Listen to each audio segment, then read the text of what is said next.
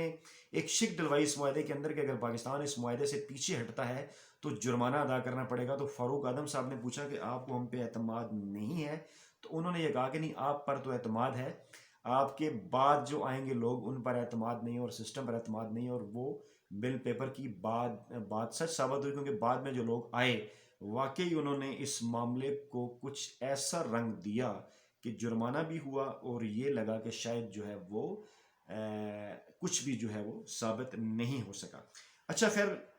یہ معاہدہ تھا ناظرین، اور اس معاہدے سے مشرف صاحب جب انہوں نے 2002 میں الیکشن کروائے، سیاسی جماعتوں کے قریب ہو گئے، کاف لیگ بن گئی، لوگوں نے سمجھایا زیادہ جو ہے وہ معاملات خراب نہ کریں، جرنیل بھی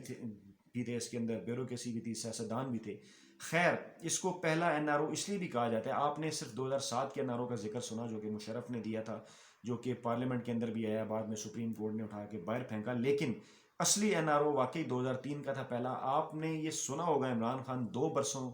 سے مسلسل یہ کہہ رہے ہیں کہ وہ اپوزیشن کو کوئی این آر او نہیں دیں گے، اور مشرف نے ایک این آر او دیا تھا اور اس کا نقصان پاکستان کو ہوا. وہ اسی این آر او کا ذکر جو ہے وہ کرتے تھے، اور یہ این آر او دے کے مشرف نے کچھ ذاتی اور سیاسی فوائد اٹھائے، اور سب سے زیادہ جو ہے وہ اس این آر او کا فائدہ جو ہے وہ شریف فیملی کو ہوا. وہ کچھ اس طرح سے کہ جب یہ 2003 میں یہ معاہدہ ختم کر دیا گیا تو اس کے بعد کیا ہوا؟ اس کے بعد یہ ہوا کہ وہ معاملہ وہیں کے اوپر رک گیا. جو سارا کام آف شور کمپنی جو وہاں کی تھی، جس کا براڈ شیٹ، جس نے یہ سارا کھوج لگانا تھا، وہ یہ معاملہ رک گیا. وہ یہ معاملہ کورٹ کے اندر لے کے چلی گئی اور انہوں نے کورٹ کے اندر کیس کر دیا. اب کیس کیا تھا اس کی تفصیلات آپ کے سامنے رکھوں. وہ یہ کہ مشرف نے جب یہ قانون ختم کیا تو معاف کیجیے، معاہدہ جب یہ ختم کیا تو براڈ شیٹ کمپنی نے یہ کہا کہ معاہدے کی خلاف ورزی ہوئی ہے نیب کی جانب سے، اور یہ معاہدہ غیر قانونی طور پہ ختم کیا گیا ہے. اور ساتھ ساتھ یہ بھی الزام لگایا گیا کہ براڈ شیٹ کو تمام کاموں کے عوض جو ہے وہ چھوٹی سی فیس ادا کی گئی، اور یہ جو ادائیگی تھی یہ ایڈمیرل منصور الحق سے جو ریکوری اس وقت ہوئی، جو تقریباً $7.9 ملین جو کہ براڈ شیٹ کی مدد سے ہوئی تھی، اس میں سے یہ رقم کی ادائیگی جس کو چھوٹی سی رقم انہوں نے کہا وہ یہ ہوئی، اور جس سے یہ بھی ثابت ہوتا ہے کہ یہ بھی ایک جھوٹ ہے کہ اس کوئی ریکوری جو ہے وہ نہیں ہو سکی، جیسا کہ جیو نیوز کی خبر میں بھی آپ کو بتایا گیا. خیر 2006 میں یہ کیس جو ہے وہ درج ہوا، پھر 2012 میں بھی یہ سالسی فورم سے رجوع کیا گیا، کیس آگے چلتا رہا. زرداری صاحب پیپلز پارٹی کی حکومت اس دوران رہی، اور اس کے بعد پھر میاں نواز شریف کی حکومت آئی، اور اب اس کے اوپر تحقیق بھی ہو رہی ہے کہ نیب حالیہ جو چیئرمین نیب ہے انہوں نے تحقیقات بھی اس کے اوپر شروع کر دی ہیں کہ کیا کردار ان دونوں ادوار میں نیب کا رہا ہے اس کیس کے حوالے سے کہ معاملات یہ رخ اختیار کر گئے. خیر معاہدہ تو ختم ہو گیا تھا، تو اس معاہدے کے ختم کرنے کے نتیجے میں جو ہے وہ کچھ جرمانے بھی ہونے تھے، لیکن جس طرح سے اس معاملے کو لے کر چلا گیا نیب نے جو ہے گزشتہ 2 ادوار میں، وہ بھی ایک قسم کے سوالیہ نشان ہے. اچھا اب برطانوی عدالت سے جو فیصلہ آیا، فیصلہ ناظرین یہ ہے کہ برطانوی عدالت نے ایک تو جرمانہ ادا کرنے کا حکم دیا کہ جرمانہ ادا کیا جائے، کیونکہ واقعی یک طرفہ طور پر یہ جو ہے یہ معاملہ ختم کیا گیا. اس کے ساتھ ساتھ ایک اور بات جو اس کے اندر امپارٹنٹ ہے، جو کہ آپ کو میڈیا نہیں بتا رہا، وہ بات یہ ہے کہ ساتھ انہوں نے یہ بھی کہا کہ عدالت نے یہ کہا کہ نیب نے جو ہے وہ کرپٹ افراد کے خلاف کام کرنے میں براڈ شیٹ کی مدد نہیں کی. یعنی انہوں نے ان شریف فیملی کی طرف اشارہ کیا اور دیگر لوگوں کی طرف اشارہ کیا جن کے اثاثے ہیں کہ، اور نیب نے کرپٹ افراد کے خلاف کام کرنے میں مدد نہیں کی براڈ شیٹ کی. اور ساتھ انہوں نے یہ بھی براڈ شیٹ کا یہ موقف تھا کہ جو ایون فیلڈ فلیٹس ہیں وہ کیونکہ شریف فیملی کے ہیں، اور پاکستانی عدالت سے فیصلہ بھی اس حوالے سے آ چکا ہے کہ یہ جو ہے وہ ان کے ناجائز اثاثے ہیں، تو اس لیے ان کو بیچ کر جو ہے وہ ان کو جرمانے کی رقم ادا کرنے کی جو ہے ان کو وصول کرنے کی اجازت دی جائے. یہاں پہ عدلیہ نے یہ کہا کہ یہ جو دونوں معاملات ہیں یہ دونوں علیحدہ ہیں، جس کو لے کے جو ہے وہ نون لیگی میڈیا سیل جو ہے وہ میڈیا کے اوپر جو ہے وہ آپ سب کو یہ بھاشن دے رہا ہے یا خوشخبریاں سنا رہا ہے کہ شاید جو ہے وہ یہ کہا گیا ہے کہ نواز شریف نے کوئی کرپشن نہیں کی یا کلین چٹ مل گیا یا ایمن فیلڈ فلیٹس ان کے نہیں ہیں. مزے کی بات یہ ہے کہ ایمن فیلڈ فلیٹس کے متعلق پہلے یہ مانتے نہیں تھے، بعد میں جب انہوں نے ماننا شروع کیا تو پھر اس کے بعد انہوں نے جو ہے وہ اس کی جو منی ٹریل تھی وہ نہیں دی، جس کے نتیجے میں عدالتوں سے جو ہے وہ شریف فیملی کو سزا بھی ہوئی. تو ناظرین یہ وہ سارا معاملہ ہے، اور شریف فیملی اس کو لے کر یہ کہنے کی کوشش کر رہی ہے، یہ بتانے کی، اور مزے کی بات یہ ہے کہ فیصلہ 2016 میں آیا تھا، اس کے بعد ابھی اپیل میں گیا ہوا تھا نیب وہاں پہ حکومت نا، تو 2016 میں یہ فیصلہ آیا تھا، اور اگر اتنی بڑی کامیابی تھی یہ شریف فیملی کی، تو پھر کیوں اس وقت پاناما اس وقت اس کے بعد آیا، اس وقت آپ نے کیوں شور نہیں کیا کہ یہ کوئی بہت بڑی آپ کو کامیابی مل گئی ہے؟ بیسیکلی صرف جھوٹ بولا گیا عوام کے ساتھ سوشل میڈیا کے اوپر، نون لیگی میڈیا سیل نے، مریم نواز نے جھوٹا ٹویٹ کیا، اور مزے کی بات یہ ہے کہ مریم نواز نے اپنے ٹویٹ کے اندر اس بات کا ذکر کیا کہ نیب نے یہ جو رقم ادا کی ہے جرمانے کی صورت، اس کے متعلق وہ کیا فرما رہی ہیں، یا تو سمجھ کا فرق ہے یا لینگویج کا فرق ہے، یا بہرحال جھوٹ بولنا عادت ثانیہ بن چکی ہے۔ وہ یہ فرماتی ہیں کہ براڈ شیٹ کمپنی کو نواز شریف کے خلاف مقدمات ڈھونڈنے کے لیے 2 کروڑ 87 لاکھ ڈالر ادا کیے، پھر بھی نااہلی کے لیے کام میں اور سزا کے لیے جج ارشد ملک کا سہارا لینا پڑا۔ وہ فرما رہی ہیں کہ مقدمات ڈھونڈنے کے لیے 2 کروڑ 87 لاکھ ڈالر ادا کیے گئے، نہیں جناب، مقدمات ڈھونڈنے کے لیے نہیں، بلکہ معاہدہ ختم کرنے کی وجہ سے یہ جرمانہ ہوا ہے۔ آپ یہ فرما رہی ہیں کہ مقدمات جو ہے وہ ڈھونڈنے کے لیے یہ کیا گیا، تو مقدمات تو وہ ڈھونڈ رہے تھے، جبکہ نیب 2003 میں اس معاملے سے جو ہے وہ پیچھے ہو گیا، اور انہوں نے ڈھونڈے بھی ہیں منصور الحق کے معاملے میں، اور آپ کے معاملے میں بھی انہوں نے عدالت میں کہا کہ فیصلہ آ چکا ہے ایون فیلڈ کے حوالے سے، تو ہمیں ان کو بیچ کر جرمانے کی رقم جو ہے وہ وصول کرنے کی اجازت دی جائے۔ تو ناظرین، اب اس معاملے سے کچھ یوں ثابت ہوا کہ میاں نواز شریف نے جو لندن میں گفتگو کی وہ بھی اپنے پسند کے صحافیوں سے کی،